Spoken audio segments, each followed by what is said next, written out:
Tips on how to answer pharmacology questions for N&MC and KNUST questions. Number 1.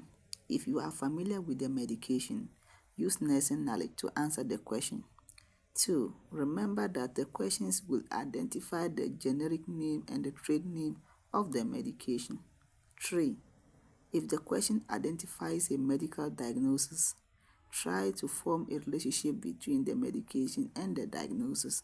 For example, you can determine that cyclophosphamide cytosine is anti-neuroplastic medication if the question requires to a client with breast cancer who is taking this medication. 4. Try to determine the classification of the medication being addressed to assist in answering the question. Identify the classification will assist in determining a medication's action or side effect or both. For example, diltiazem, cardizem is a cardiac medication. 5. Recognize the common side effects associated with each medication classification and relate the appropriate nursing interventions to each side effects. For example, if a side effect is hypertension, the associated nursing diagnosis will be to monitor the client's blood pressure. 6.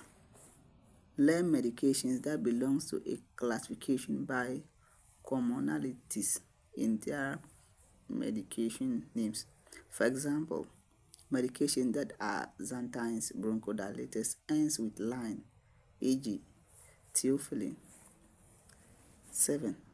Look at the medication name and use medical terminologies to assist in determining the medication's actions.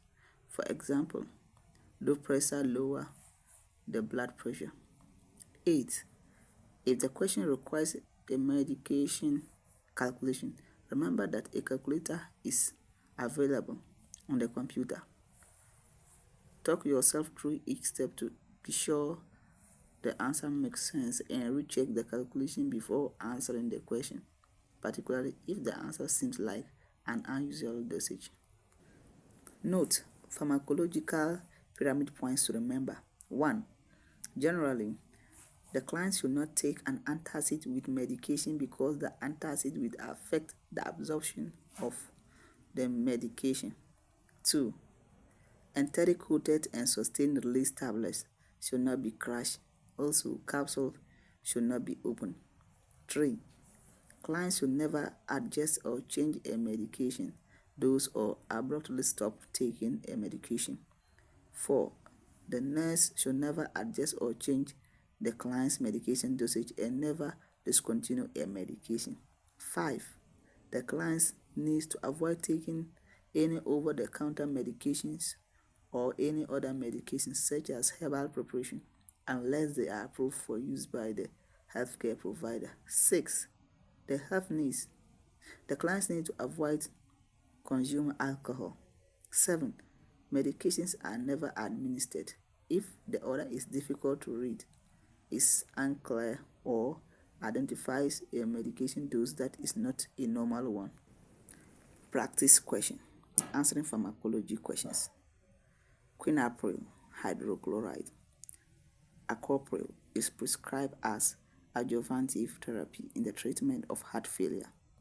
After administering the first dose, a nurse monitors which of the following most closely: A. Weight, B. Urine output, C. Lung sounds, D. Blood pressure.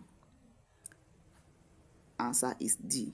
Focus on the name of the medication and not the strategic word most closely. This tells you that all the options may be correct and that you must prioritize.